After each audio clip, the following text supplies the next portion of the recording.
A very good morning to Doctor and my fellow friends. We are from Group 4, and today we would like to talk about ASEAN, which stands for the Association of Southeast Asian Nations and Malaysia's contribution specifically. My name is Xiao, and we have other four members who are Khalid, Salman, Li, and Liu. Without further ado, I will start this presentation by introducing the background knowledge of ASEAN. So first of all, the ASEAN was established on the 8th of August 1967 in Bangkok, Thailand, through signing the ASEAN Declaration by Indonesia, Malaysia, Philippines, Singapore, and Thailand. Later, Brunei joined on 7th of January 1984, Vietnam on 28th July 1995, Laos and Myanmar on 23rd July 1997, and Cambodia on 13th of April 1999, making up what is today the 10 member states of ASEAN. According to Waterby 2019, he claimed that ASEAN is the world's second most successful regional intergovernmental organization after the European Union. The ASEAN emblem represents a stable, peaceful, united, and dynamic ASEAN.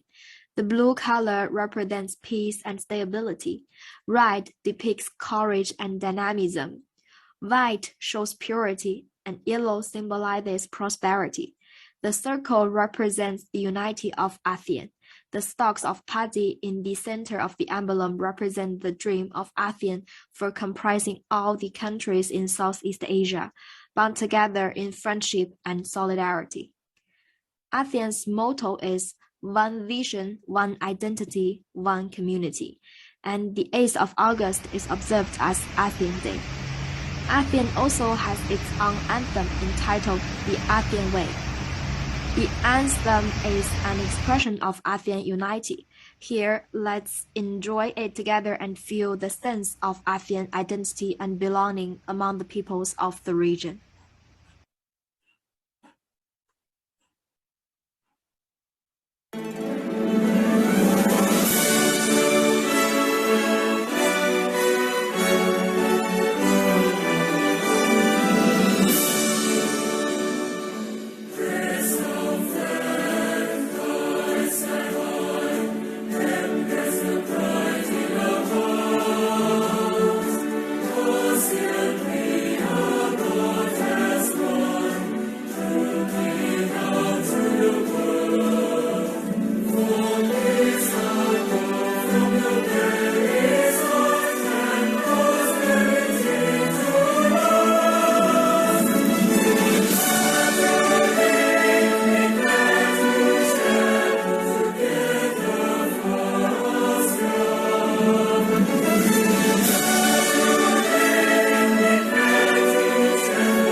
All right, next, the current Secretary General of ASEAN is Dato Lim Jong Khoi from Brunei, holding the position from 2018 to 2022.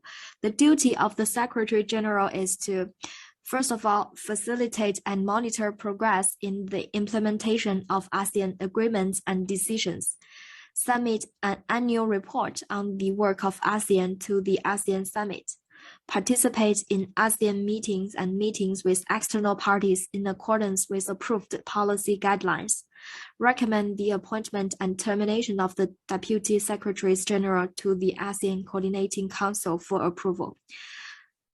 As set out in the ASEAN Declaration, the aims and purposes of ASEAN are as follows. Number one, to accelerate the economic growth, social progress, and cultural development in the region. Number two, promote regional peace and stability through abiding respect for justice and the rule of law in the relationship among countries of the region. To promote active collaboration and mutual assistance in the field of economic, social, cultural, technical, scientific, and administrative. Number four, provide assistance of training and research facilities in the sphere of educational, professional, technical, and administrative. Number five, collaborate in the agriculture and industry, trade, transportation, and communications facilities, as well as raising the living standards of ASEAN peoples. Then promote Southeast Asian studies and maintain close and beneficial cooperation with existing international and regional organizations with similar aims. At the same time, the ASEAN member states have also adopted the following fundamental principles as contained in the Treaty of Amity and Cooperation in Southeast Asia (TAC) of 1976. Member states must show mutual respect for the independence, sovereignty, equality, territorial integrity, and national identity of all nations. The right of every state to lead its national existence free from external interference, subversion, or coercion. Non-interference in the internal affairs of one another. Settlement of differences or disputes by peaceful manner. Renunciation of the threat or use of force, and effective cooperation among themselves. That's all from me, and I will pass it to my friend. Doctor and my fellow classmates, here is me Khalid, and today I'll be talking about the ASEAN Three Pillars. At 2003, in the Declaration of the ASEAN Valley Concord II, the ASEAN leaders resolved that an ASEAN community shall be established three pillars. The first one is the political security community, socio-cultural community, and the economic community. All these three pillars are the most crucial areas necessary for the progress and the evolution of the ASEAN and its people, the purpose of to ensure the durable peace, stability in the region. Okay, let's talk and discuss briefly about these pillars. The first one is the ASEAN political security community. The aim of this pillar is to ensure that the countries in the region live at peace with one another and with the world in a just, democratic, and harmonious environment. Political security community emphasizes the following three key characteristics. The first one is a rule-based community of shared values and norms. A cohesive, peaceful, stable, and resilient region with the shared responsibility for comprehensive security. And the last one is the dynamic and outward-looking region, an increasingly integrated and interdependent world. Okay, here is the three key characteristics. The first one is the rule-based community of shared values and norms, and the aims is to strengthen the democracy and enhance good governance and the rule of the law, and to promote and protect the human rights and the fundamental of the freedom. The second character is to building a cohesive, peaceful, and resilient political security community that goes beyond the requirement of the traditional security. And the last character is to maintain the friendly and mutually beneficial relations with the external parties so that the ASEAN lives in a peace with the other world. Moving to the second pillar, which is the socio-cultural community, the aim is to build a caring and a sharing society that is inclusive and where the well-being, livelihood, and welfare of the people are enhanced. The most and new example of the ASEAN socio-cultural community is the ASEAN cooperation environment, because the ASEAN region is filled with the rich natural resources that important for the region and also for the sustainability of the world. The ASEAN came up with the Blueprint 2025. Let's find the goals of the Blueprint 2025. The goals after the implementation is the conservation and sustainable management of biodiversity and natural resources. Second is the environmentally sustainable cities, sustainable climate, and the last one is the sustainable consumption and production. That's all from me. Thank you for listening. Now I'm going to talk about the role of ASEAN in economic. The Asian Economic Community intends to develop as unified market and production base for the free movement of commodities, services, investment, money, and skills labor throughout the region. For corporations participating in this broad but often OPQ sector, the new community opens up new potential while also posing new problems. As inter-Asian cooperation expands, the AEC will begin to achieve its goals of integrating the region's production base, particularly through policies like as free movement of goods and services and the elimination of cross-border tariffs. The Asian Capital Market Forums was founded in 2004 by the Asian finance ministers as a form of market regulators from the 10 Asian member countries. There are 3 points of rule of Asian in trade. First of all, intends to establish a free flow of goods in the area. This is resulting in few commerce bars and stronger economic ties among Asian member states. And the last point is it's also to give lower business costs, higher trade, and a broader market for enterprise as well as economic of scale.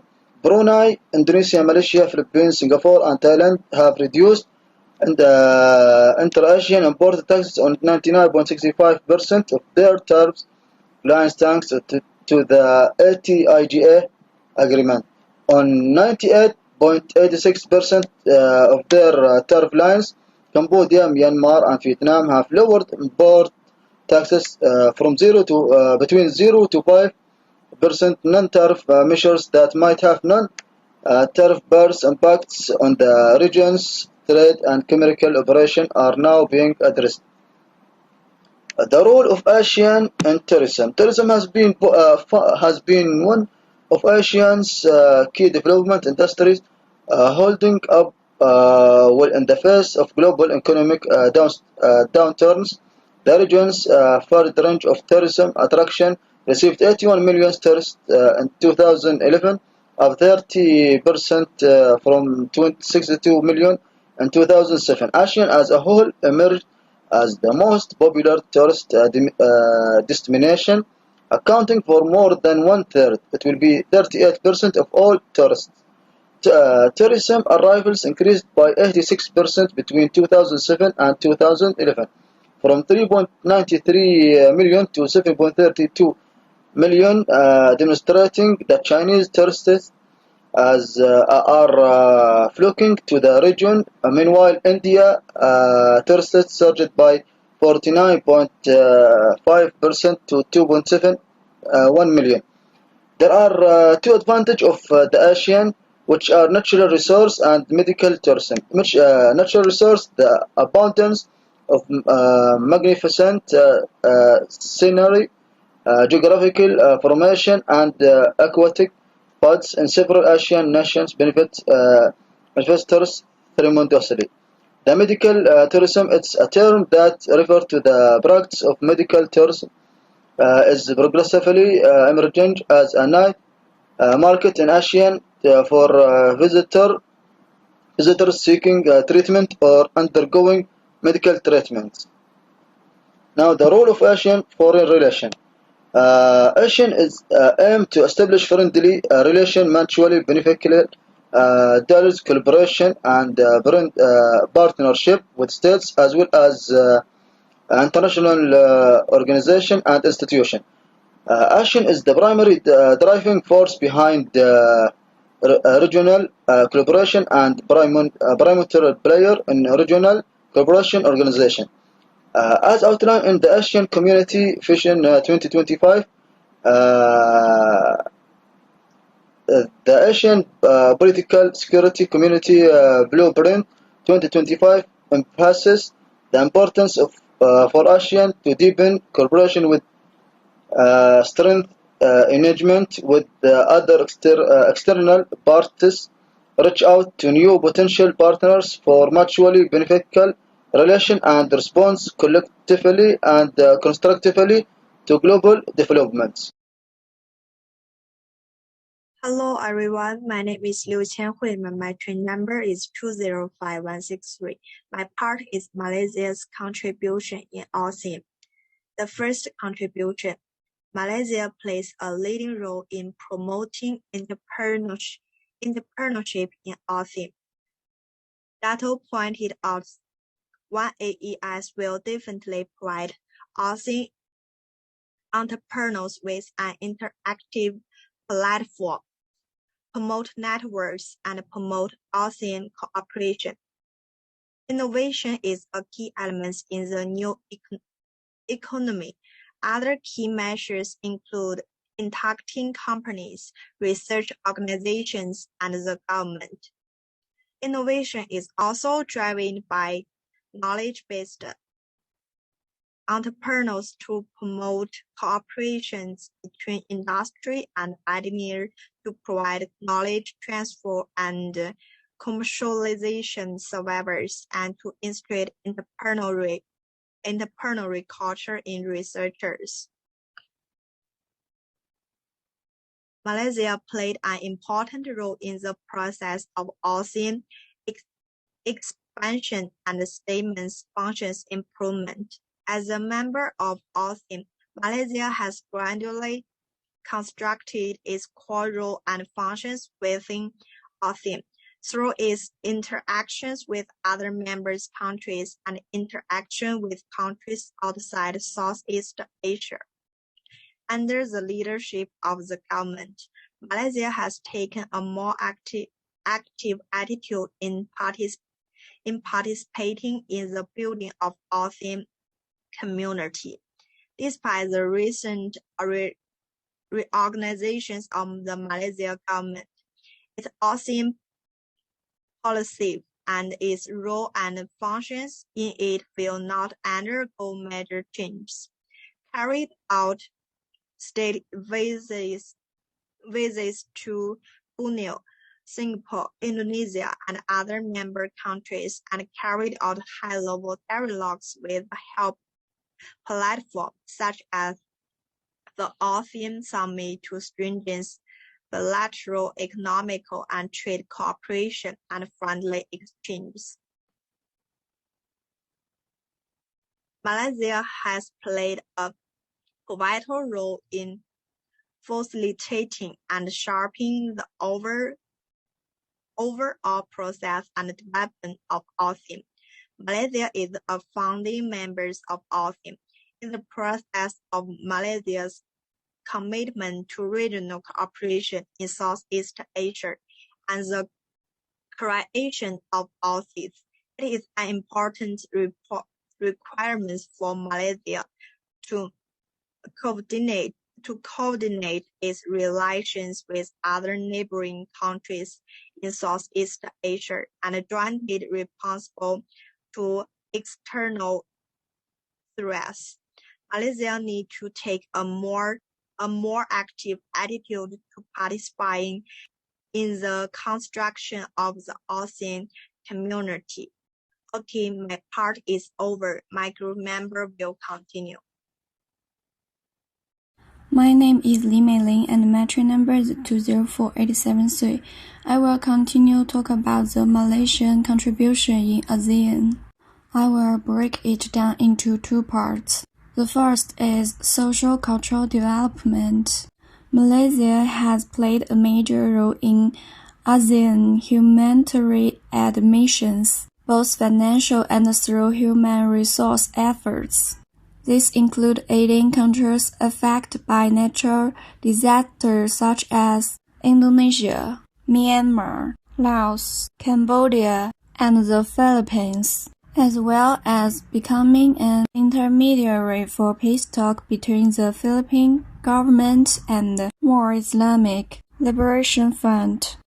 Moreover, Malaysia has shown tremendous commitment and willingness to focus on offering and providing humanitarian aid for the Rohingya people. Since the conflict between Myanmar and the Rakhine states escalated in recent years. And the second part is political security development. The objective of establishing ZOPFAN was to acknowledge the right of every state, large or small, to lead its national existence free from outside interference in its internal affairs, as this interference will adversely affect its freedom, independence, and integrity. Moreover, the signatories of SIMPFAN agreed to maintain peace, freedom, and independence of their countries, unperturbed by any of the other member states. For conclusion, Malaysia can be deemed as a leader within ASEAN, championing several important policies in the international arena. Malaysia has demonstrated considerable political will and commitment to advocating economic and social policies, and thus has the capacity to act upon its state policies and agenda. The study has demonstrated the political will of the Malaysian leader to recognize identity and promote the benefits of regional initiatives for the advancement and success of ASEAN and the country. Malaysian leaders have acted courageously and displayed sheer determination to tackle the risk to achieve their state objectives. Perceived benefits occurring from the cooperation between member states. There are some references for our slides. This is the full presentation of our group. Thank you for listening.